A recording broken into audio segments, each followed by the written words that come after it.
A inflamação do sétimo nervo craniano é uma infecção por é isso mesmo? Herpes zoster, é isso? Eu acho que eu já até falei sobre isso aqui. Podem ser uma das causas da paralisia de Bell. As consequências da paralisia é o tratamento adequado.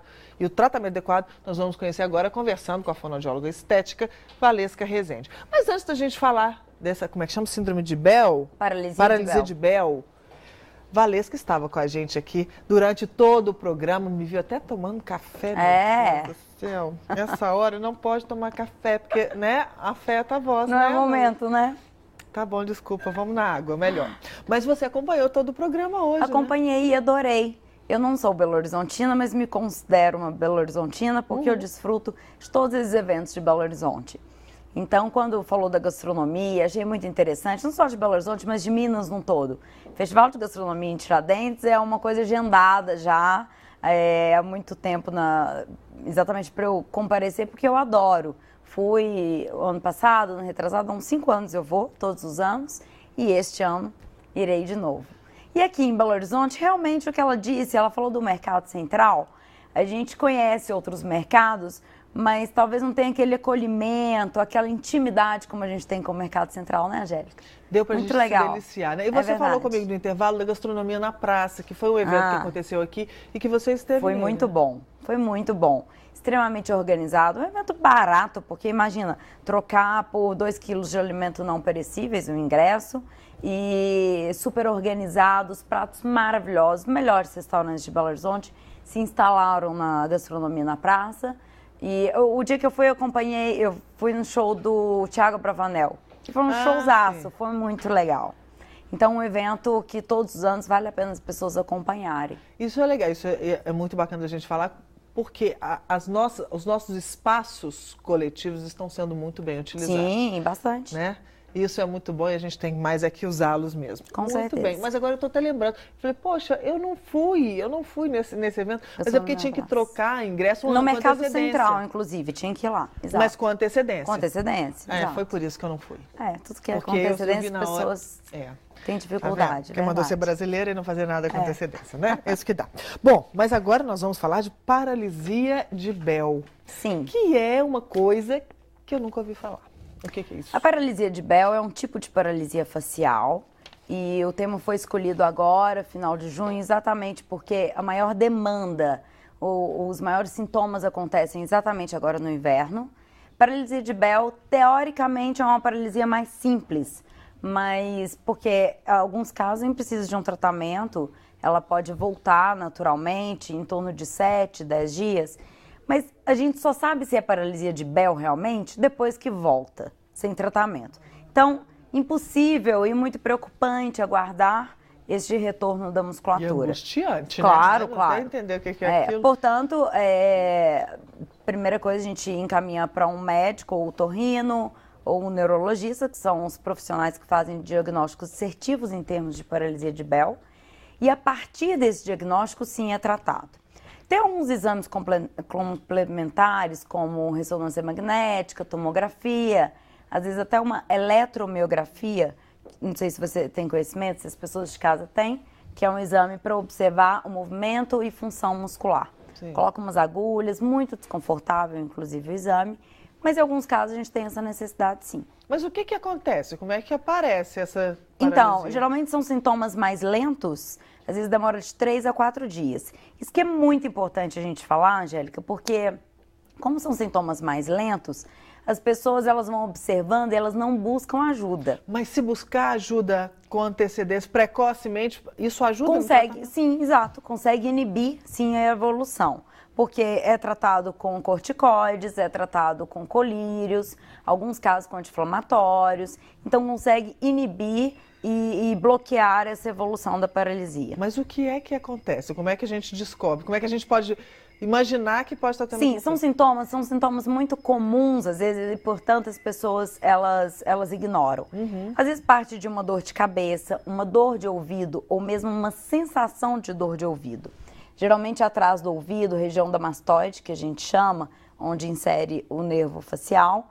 Então, esse desconforto é como se não notasse uma sensibilidade também de um lado só da face. A paralisia, tanto de Bell como paralisia facial num todo, ela comete geralmente um lado. É unilateral, portanto, quando percebe uma sensibilidade alterada, uma falta de sabor, uma falta, né, paladar. Mas são vários sintomas. São vários sintomas. Mas juntos, né? Porque pode ser uma dor de ouvido. Não, às vezes acontece isoladamente. Às vezes a pessoa tem a sensibilidade, não tem inchaço nenhum, mas tem uma sensação de dor de ouvido. Então, assim, óbvio, uma sensação de dor de ouvido não é para se esperar, né? Instalar um processo patológico. Então, que procure um otorrino para ver se é uma otite, pode ser uma simples infecção de ouvido, pode ser um desconforto, às vezes, mandibular, né, de articulação, que leva a uma sensação de ouvido estranho, como pode ser uma paralisia facial.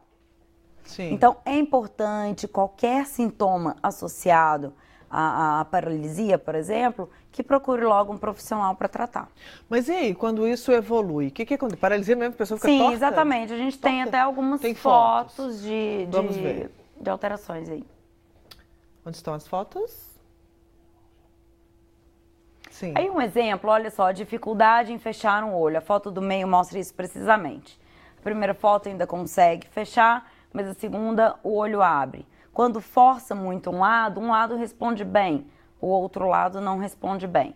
Sim. Que provoca uma simetria facial extremamente importante. Não só durante essa contração muscular, mas também durante a fala, durante o processo de alimentação. Então, dá para perceber que um lado da face está diferente do outro. Não responde. Não responde. Olha, uma sobrancelha mais alta que a outra. Então, não são simetrias simples. Sim. São simetrias que chamam, sim, atenção. O que mais? Tem mais foto? Sim, aí é só um exemplo. Por exemplo, pode ser um olho mais aberto, uma alteração com uma abertura maior de olho, como pode ser uma ptose palpebral, que é um fechamento do olho, uma queda labial. É como se fosse, Angélica, neste caso, uma flacidez unilateral. De um lado só. Exato. Eu tô vendo esse olho e falei, mas eu já falei desse assunto desse olho A caído. gente falou sobre a pitose, exato. Nossa, eu tô aprendendo muito, Valesca, tá com você. sim, tá uma verdadeira fono já. Tô adorando. Então, quando acontece de um lado só da face, essa flacidez, às vezes tem uma falta, uma incoordenação muito grande em termos de força e resistência. Sim. Não consegue, por exemplo, mastigar, costuma babar de um lado, que aí já vem de uma resposta à flacidez facial. Mas isso dura alguns dias só, né? Alguns casos, né, Angélica? Outros persistem. Se não tratar, pode persistir. Se não tratar, ela pode... Exato. Que isso, Ayrton Senna? Ayrton Senna foi uma das celebridades assim, que mais expôs o caso de paralisia de Bell. Ele teve no momento... Mas momentâneos, né? Sim, teve tratamento, foi acompanhado por profissionais para tratar essa paralisia, teve uma recuperação muito adequada, mas é interessante porque ele expôs muito isso. Volta lá no Ayrton Senna, por favor. Tem jeito de voltar? Tem jeito ou não? Tem. O Ayrton Senna, ele expôs na época muita paralisia, porque como era totalmente desconhecido, ele não sabia, ele foi pego extremamente de surpresa, ele fez questão de expor exatamente como um alerta, como uma atenção para que as pessoas observassem os sintomas. Do Ayrton Senna foi caracterizado por estresse, né? Todo mundo que acompanhou a vida dele sabia como era pura adrenalina. E um dos sintomas que as pessoas, das causas, das etiologias, realmente é o estresse, é a pressão, é o estado psicológico alterado, emocional. Então, quando a pessoa às vezes entra numa fase da vida de difícil coordenação, de difícil solução para alguns problemas, a paralisia, infelizmente, ela é um dos sintomas, uma das patologias que acontece. Mas essa paralisia, ela acontece só no rosto ou ela pode acontecer em outras partes do corpo? Não, só na face. É paralisia facial. Ela só acontece na face. Aí é lógico que outros casos, como AVC, várias outras patologias, também podem envolver, sim, a paralisia facial. Mas aqui a gente está falando da paralisia de Bell, que não está relacionada a uma causa neurológica diretamente. Então, é uma causa isolada, uma paralisia facial, que acomete geralmente só o nervo facial. Sim. Então, e a musculatura, claro. Então, mesmo sendo uma paralisia que é tranquila de tratamento... Sim, a gente fala tranquila comparando com outras, que às vezes tem um tumor envolvido, um carcinoma, alguma coisa que impede uma evolução no tratamento. A paralisia de Bell, ela tem uma evolução muito positiva quando tratada. Sim. Eu já te perguntei isso uma vez, mas eu vou perguntar de novo, porque temos, inclusive, outros telespectadores que chegaram depois disso. Mas eu já te perguntei com relação àquela paralisia, que eu não sei se acontece ou não, porque nunca aconteceu comigo, mas desde que eu nasci eu escuto isso: não tome banho e abra a geladeira. Não pode, você vai ficar com o rosto paralisado. Isso acontece mesmo? Angélica, eu particularmente não acredito em choque térmico. Então, assim, há alguns anos, vamos colocar 15, 20 anos, todos os estudos mostravam que a paralisia ela tinha uma relação direta com choque térmico. Hoje eu não acredito, porque quando eu faço diagnóstico no paciente, tem vários outros pontos importantes e relevantes envolvendo o diagnóstico, do que um simples vento que tomou quando dependurou a toalha no varal, por exemplo. Se a gente associar não pode ser isso... só uma contração, um momento. Não, se a gente associar, a gente toma vento todos os dias. A gente tem choque térmico todos os dias. Nossa, a gente então que sai dessa luz aqui na Rádio Gabaglia, você abre a porta do carro, você abre a janela da sua casa. Então vamos considerar quem mora na Europa, quem mora nos Estados Unidos, que são alterações muito bruscas de temperatura, que a gente nem compara com as nossas aqui. Aqui, Belo Horizonte, por exemplo, a gente tem de 10 a 25, 30 graus. Né? Então, quem mora na Europa, por exemplo, pega menos 15, aí entra verão, pega 40 graus. Então, uma diferença muito brusca de temperatura. E nem por isso são os países que mais têm paralisia facial. E até porque também a gente, com esse país quente que a gente tem, a gente não poderia abrir geladeira nunca. E sabe o que eu coloco muito? Eu não conheço nenhum caso de paralisia decorrente puramente de um choque térmico. Por exemplo, quem toma sauna, eu não conheço. Alguém que saiu da sauna, que estava não sei quantos graus, e tomou uma ducha o quê? Frio. Gelada. Não é? Eu não conheço nenhum caso assim. Então era para ser uma das maiores incidências. Então as pessoas associam porque a gente vivencia isso no dia a dia. Sim. Mas tem outros pontos mais relevantes para paralisia. Muito bem. Alguma coisa que a gente ainda precisava dizer? Eu gostaria de ressaltar que há algum tempo o tratamento era feito quente e frio. E hoje não mais. Hoje é só frio. Tanto é, aí já associando ao choque térmico, que o tratamento é feito com gelo, à base de gelo, não mais com quente. Olha só. Porque o objetivo agora é fazer essa vasoconstrição e o gelo permite isso perfeitamente. Eu sei muito bem. É verdade. Eu uso os meus gelinhos ali, ó. Adoro. Valesca, muito bem. Para você de casa, então, que quer acompanhar as dicas da Valesca, valescaresende.com.br, tá aí para vocês. Muito bom. Gostei. Bom, vamos terminando então esse programa de hoje. Amanhã tem jogo do Brasil. Uma feliz Copa para todos nós. Belo Horizonte é uma cidade que está representando muito bem a Copa, né? Exatamente. E cheio de turistas, turistas elogiando muito. E tá uma tentação, né? Tem que sair todos os dias agora para ver o movimento.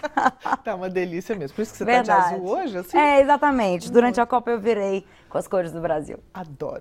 Muito bem. Querida, te espero daqui a 15 dias então. Ok, com certeza. Muito bem. E você de casa, eu espero segunda-feira com a vitória do Brasil, se Deus quiser, hein? Vamos esperar para ver no que vai dar, mas divirtam-se, aproveitem, juízo, isso que é mais importante. E segunda-feira eu estou esperando vocês também. Um beijo, Valesca. Um beijo para você de casa também.